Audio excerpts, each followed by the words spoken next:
Sefarad presenta Magazine Sefaradí.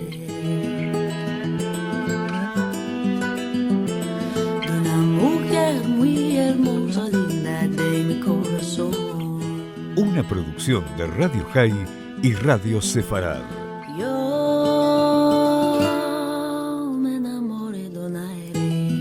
Con la conducción de Marcelo Benveniste. Linda de mi corazón.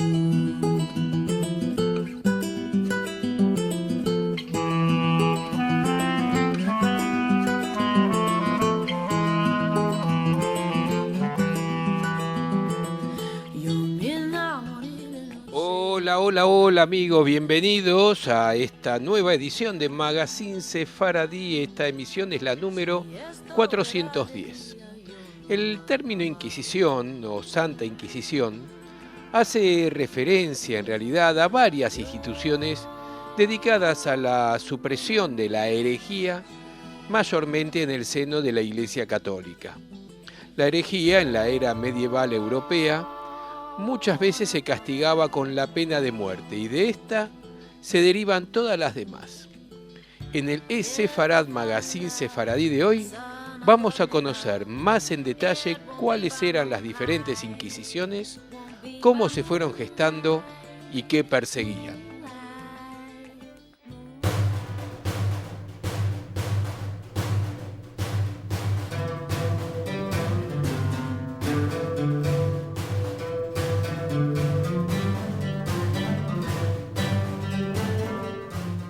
Decíamos en la presentación que el término Inquisición o Santa Inquisición hacía referencia a no una, sino a varias instituciones que se dedicaron a la eliminación de la herejía y que muchas veces se castigaba hasta con la pena de muerte y que a partir de esta es que derivaban todas las demás inquisiciones. La Inquisición medieval se fundió allá por 1184 en la zona de Languedoc, en el sur de Francia, y fue fundada para combatir la herejía de los cátaros y albigenses. En 1249 se implantó también en el Reino de Aragón, siendo la primera Inquisición estatal, y en la Edad Moderna, con la unión de Aragón con Castilla, se extendió a esta con el nombre de Inquisición Española, entre 1478 y llegó hasta 1821, bajo el auspicio de la monarquía hispánica, cuyo ámbito de acción se extendió inclusive después a los territorios conquistados en lo que se denominaría América. La Inquisición portuguesa, por ejemplo, entre 1536 y 1821, y la Inquisición romana entre 1542 y 1965. Sus víctimas eran seres humanos e incluso animales, acusados de brujería o de homosexualidad. En el año 1600 se emitió la orden de no iniciar más procesos por sodomía, por blasfemar, por practicar bestialismo, por herejía, cristianos que niegan algunos de los dogmas instituidos por la Iglesia romana, y por acusaciones de judaizar en secreto. Aunque en los países de mayoría protestante también hubo persecuciones, en este caso contra católicos, contra reformadores radicales como los anabaptistas y contra supuestos practicantes de brujería, los tribunales se constituían en el marco del poder real o local, generalmente adecuado para cada caso concreto y no constituyeron una institución específica. En los comienzos de la Iglesia, la pena habitual por herejía era la excomunión. Cuando los emperadores romanos convierten el cristianismo en religión tolerada en el siglo IV, los herejes empiezan a considerarse enemigos del Estado. En su momento, San Agustín aprobó con reservas la acción del Estado contra los herejes. En respuesta al resurgimiento de la herejía de forma organizada, se produce en el siglo II en el sur de Francia un cambio de opinión dirigida contra la doctrina albigense, la cual no coincidía con los puntos de vista de la Iglesia Católica con relación a la salvación, al matrimonio y otras instituciones de la sociedad. Como reacción, el Papa Inocencio III organizó una cruzada contra los albigenses, promulgando una legislación punitiva contra ellos. Sin embargo, los esfuerzos iniciales destinados a someter la herejía no estuvieron bien coordinados y fueron ineficaces. Aunque el procedimiento inquisitorial como medio para combatir la herejía es una práctica antigua de la Iglesia Católica, la Inquisición episcopal, primera fórmula de la Inquisición medieval, fue establecida en 1184 mediante la bula del Papa Lucio III ad abolendam como un instrumento para acabar con la herejía cátara. El castigo físico a los herejes había sido dispuesto con anterioridad por Federico II Hohenstaufen. La institución de la Inquisición se dio para detener los abusos que estos procesos podían sufrir por parte del poder civil. Mediante esta bula, se exigía a los obispos que interviniesen activamente para extirpar la herejía y se le otorgaba la potestad de juzgar y condenar a los herejes de su diócesis. Y decía así: a los anteriores disposiciones agregamos el que cualquier arzobispo u obispo, por sí o por su arquidiácono, o por otras personas honestas e idóneas, 1 o 2 veces al año, inspeccione las parroquias en las que se sospeche que habitan herejes, y allí obligue a 3 o más varones de buena fama, o si pareciese necesario a toda la vecindad, a que bajo juramento indiquen al obispo o al arquidiácono si conocen allí herejes, o a algunos que celebren reuniones ocultas, o se aparten de la vida, las costumbres o el trato común de los fieles. En las siguientes décadas, el proceso de la Inquisición resultó intermitente y contradictorio en muchas ocasiones. Un ejemplo fue el caso del primer director de la Inquisición de Hungría, Paulus Ungarus, quien defendió a los chamanes paganos húngaros valiéndose de su influencia con el Papa Inocencio III. Además, aseguró que estos, al adorar al sol, adoraban al ente supremo, que era el mismo Dios, así que no hallaba razón para condenarlos. Paulus Ungarus fue uno de los primeros frailes dominicos quien escribió importantes documentos como la Summa de Poentintiae, tendiendo las bases de la nueva orden a petición de Domingo de Guzmán. Sin embargo, Paulus fue destituido y reemplazado por un religioso más estricto cerca del año 1232, después de haberse iniciado propiamente la Inquisición. En 1231, ante el fracaso de la Inquisición episcopal, denominada así porque no dependía de la autoridad central, sino que era administrada por los obispos locales, Gregorio IX creó mediante la bula Excommunicamus la Inquisición Pontificia o Inquisición Papal, dirigida directamente por el Papa y dominada por las órdenes mendicantes, especialmente los dominicos. El hecho de que religiosos bajo el control directo del Papa tuvieran a su cargo los tribunales fue un freno a su expansión, ya que algunos obispos no querían ver limitado su poder en una diócesis por la presencia de estos organismos papales. En 1252, el Papa Inocencio IV autorizó en la bula Ad Extirpanda el uso de la tortura para obtener la confesión de los reos. Se recomendaba a los torturadores no se excedieran hasta el punto de mutilar al reo o finiquitarlos. Las penas eran variables. Los que se negaban a abjurar, herejes relaposos, eran entregados al brazo secular para la ejecución de la pena de muerte. La Inquisición pontificia funcionó sobre todo en el sur de Francia y en el norte de Italia. En España existió en la Corona de Aragón desde 1249, pero no en la de Castilla. La Inquisición real se implantó en la corona de Castilla recién en 1478 por la bula del Papa Sixto IV Exigit Sincerae Devotionis, con la finalidad de combatir las prácticas judaizantes de los judeoconversos de Sevilla, uno de cuyos condenados se llamaba Yusif Franco, caso del que más tarde vieron irregularidades procesales. A diferencia de la Inquisición medieval, la impulsó directamente de la monarquía, es decir, de los reyes católicos.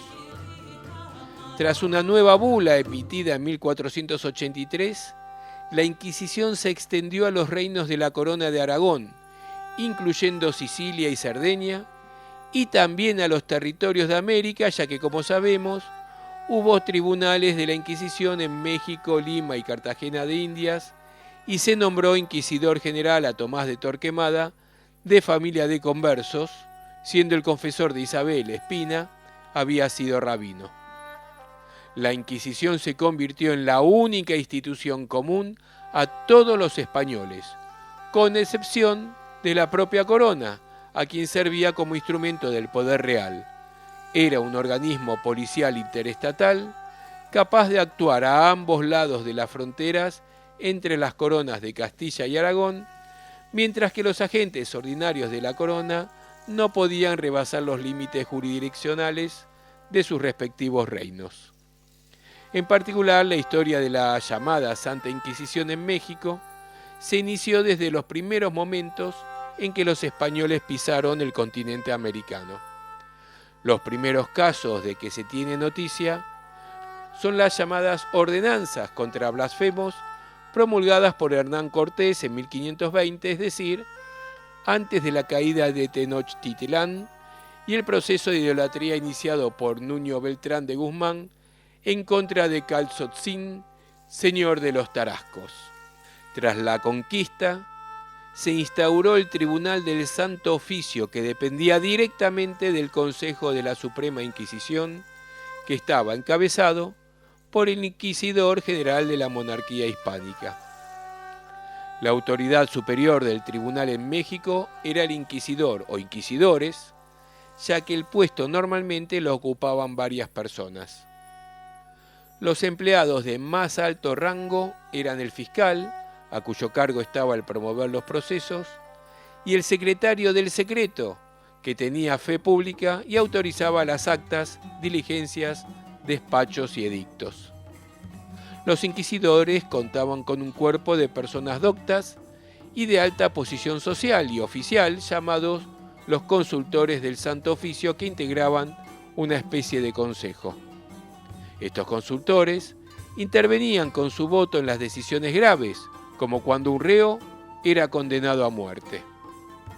El tribunal contaba además con el auxilio de un cuerpo de peritos en asuntos teológicos y religiosos, llamados calificadores del Santo Oficio, cuya misión era ilustrar la opinión de los inquisidores en casos debatibles y de difícil resolución. También existía un cuerpo policíaco, que era quienes resguardaban las cárceles y el Tribunal del Santo Oficio. Veamos ahora algo de cómo eran los procedimientos. Al establecerse el Tribunal del Santo Oficio, los primeros procedimientos consistían en una ceremonia llamada el juramento, en la que, como lo dice el nombre, los asistentes juraban denunciar a todas las personas que consideraran sospechosas y prestar al tribunal la ayuda que pidiese. Pero, además, al concluir esta ceremonia, se daba lectura a un edicto de los inquisidores llamado Edicto General de Gracia, por el cual se combinaba a quienes se sintieran culpables a denunciarse dentro de un plazo fijado, so pena de excomunión mayor.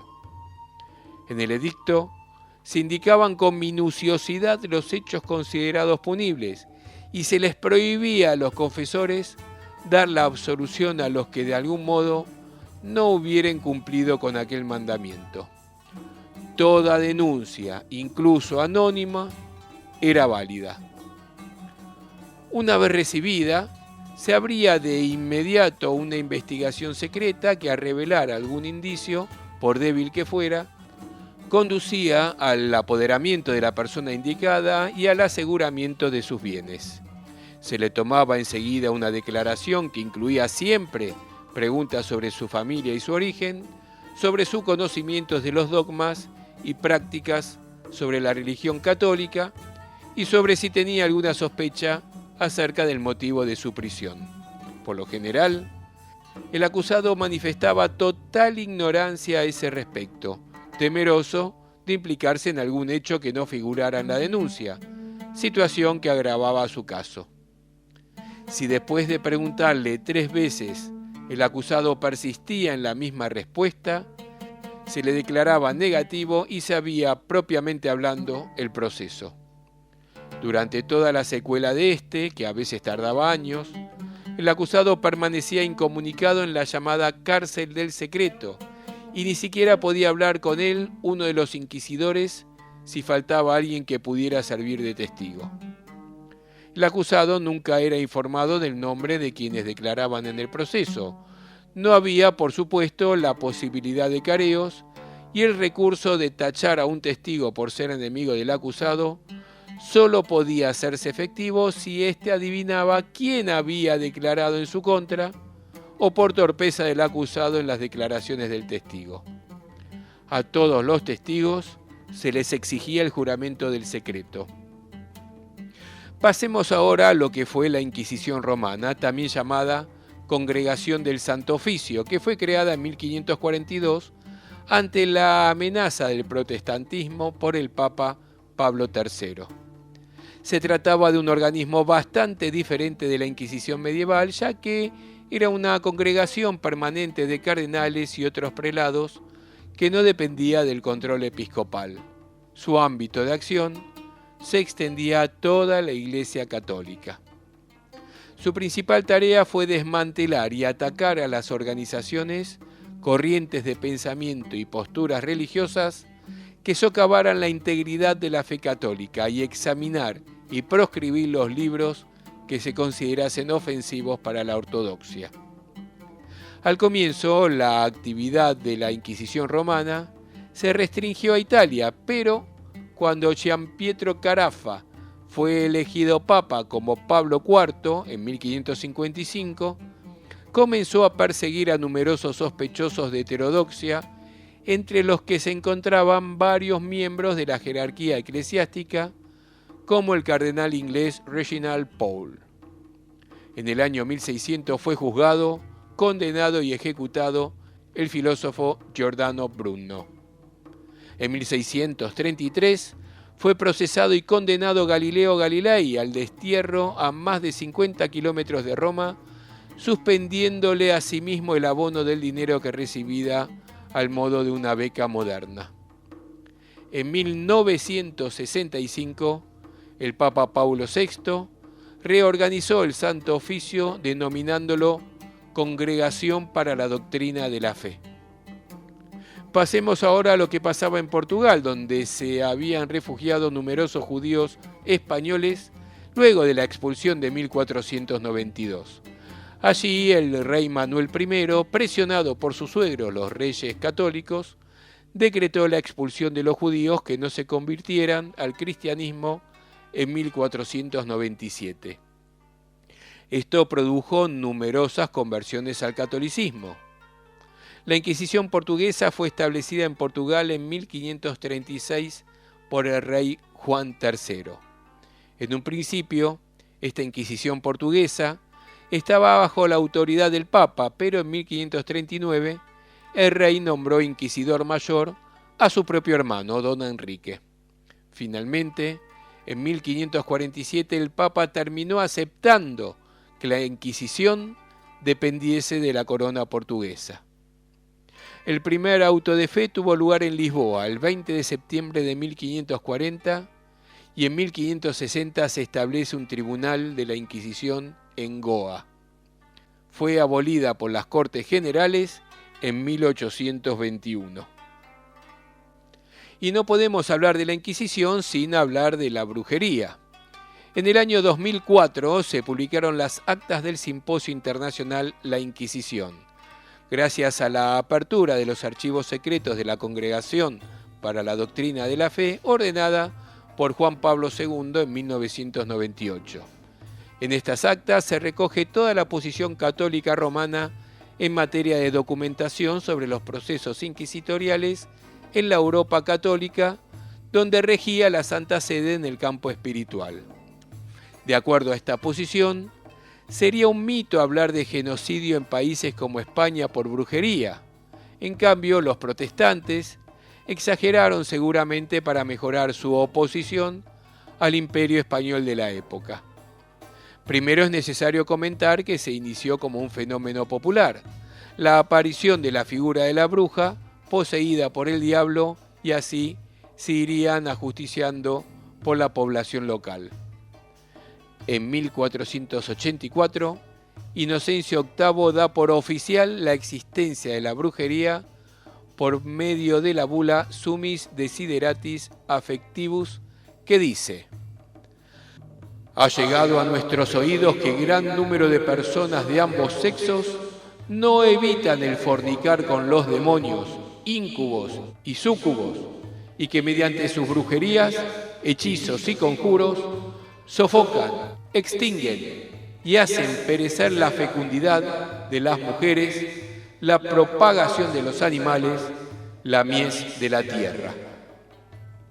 Algunos autores sostienen que el Papa no podía saber lo que Kramer y Sprenger iban a decir en el Malleus Maleficarum, o Martirio de las Brujas, el tratado más importante que se haya publicado en el contexto de la persecución, y que solo había publicado la bula para decir que compartía su inquietud por el problema de las brujas. Sin embargo, la posición de la Iglesia con respecto a las brujas agravó las crisis de las persecuciones. Las primeras grandes oleadas de caza de brujas son consecuencia directa de Malleus Maleficarum, debido a la amplia distribución que tuvo el libro. Aunque la Iglesia nunca aprobó oficialmente la caza de brujas, en 1657 prohibió esas persecuciones en la bula Pro Formandis. La Europa central se vio especialmente agravada por varios motivos, entre ellos la difusión de la imprenta con la enorme difusión de obras como la Divina Comedia en los años posteriores a la Peste Negra, donde se hablaba de los suplicios del infierno, el teatro donde se puso de moda incluir al diablo y sus acólitos en sus representaciones. También por las tensiones religiosas, sobre todo en zonas afectadas por la Reforma, la Guerra de los 30 años, la revuelta de los Países Bajos, el anglicanismo y la aparición de movimientos religiosos radicales como los anabaptistas. España no quedaría ajena al tema de la brujería. Aunque sería el último país en abandonar la Inquisición, ya hacía mucho tiempo que no ejecutaba a muerte a supuestas brujas, siendo que la última fue ejecutada en 1611 y se trataba de la adolescente catalana Magdalena Duer. Los últimos casos son en los cantones suizos con Anna Golding en Glaris en 1782 y en Polonia en 1793. A los brujos y brujas condenados la Inquisición les imponían desde la abjuración de Levi, que consistía en el reconocimiento por parte del acusado de los errores heréticos que había cometido, con destierro de 6 años de la ciudad donde viviera, como en el famoso caso de las brujas de Zugarramurdi en 1610. Después de este proceso, la absolución fue frecuente. Con la confesión del brujo, la Inquisición advertía que no procede de estos casos por solo la forma de ser brujos y hacer los dichos daños, sino testifican de haberlos visto hacer algunos daños, porque muchas veces lo que dicen han visto y hecho les sucede en sueños, y juzgan se hallaron en cuerpo y lo vieron e hicieron con los que testifican, y le figura el demonio cuerpos fantasiosos de aquellos que dicen vieron sin haberlos visto, ni hallándose allí para que hagan esos daños de inflamar en peligro a los que no tienen culpa. Así que con esto terminamos el programa de hoy que dimos en llamar Inquisiciones, de las que una parte importante, claro, ha sido la Inquisición española y portuguesa, que tuvo como víctima principal al pueblo judío.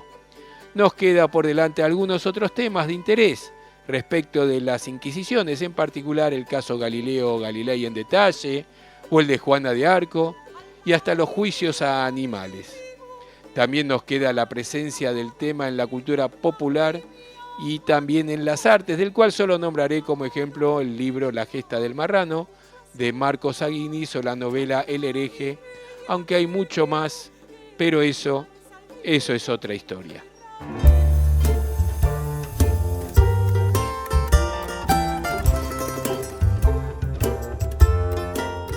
Nos vamos como siempre escuchando muy buena música sefaradí, nos quedamos casi sin tiempo, pero vamos a hacer como lo venimos haciendo con un tema elegido y presentado por sus propios intérpretes. Hoy nuestro invitado es Izet Baná, integrante del grupo Los Pájaros Sefaradís y formador de niños y jóvenes en el repertorio sefaradí, en particular donde fija residencia en Estambul. En esta oportunidad nos dice lo siguiente. Para el magazine sefaradí tengo una cantica que me place mucho. El vino y la mujer. Tenía una enamorada, pero no me vino al lado de mí. Y yo empecé a beber,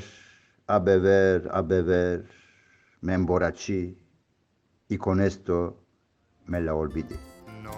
Hermoso tema, El vino y la mujer, del disco Tango Sefaradíes del Dip del Baúl, el cuarto corte de ese disco, y con ese tema nos vamos, nos quedamos sin tiempo. Los espero en 7 días en Radio Sefarad y en Radio High.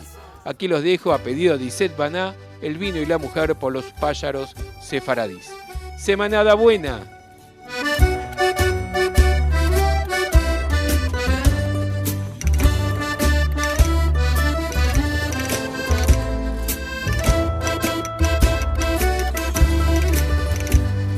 Apenas las tardes empiezan a escurecer, mis dolores quiero yo hacer desaparecer. En tabernas entro y yo bebo del vino viejo y del nuevo, propio como es una mujer al carezar. Tomo placer del vino en el empezar, como todo hombre, yo también a mí, y de una me que mí. Yo bebo vino sin pensar, por hacer pasar mi dolor. Con ello duermo mi pasión y mi sensación su hielo.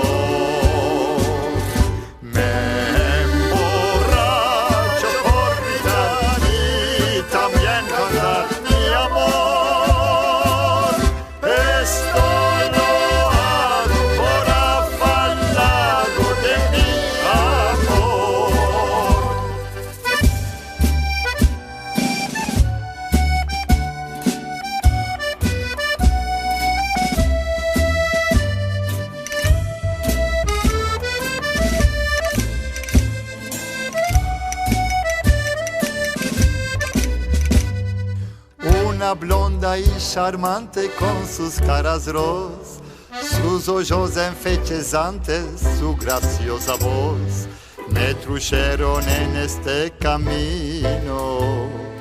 Busco su olvido en el vino, ma en cada sorbo que yo tomo a beber, su fisionomía en el copo creo ver. Yo me emborracho de esta visión, fue no sé qué ilusión. Yo bebo vino sin pensar, por hacer pasar mi dolor.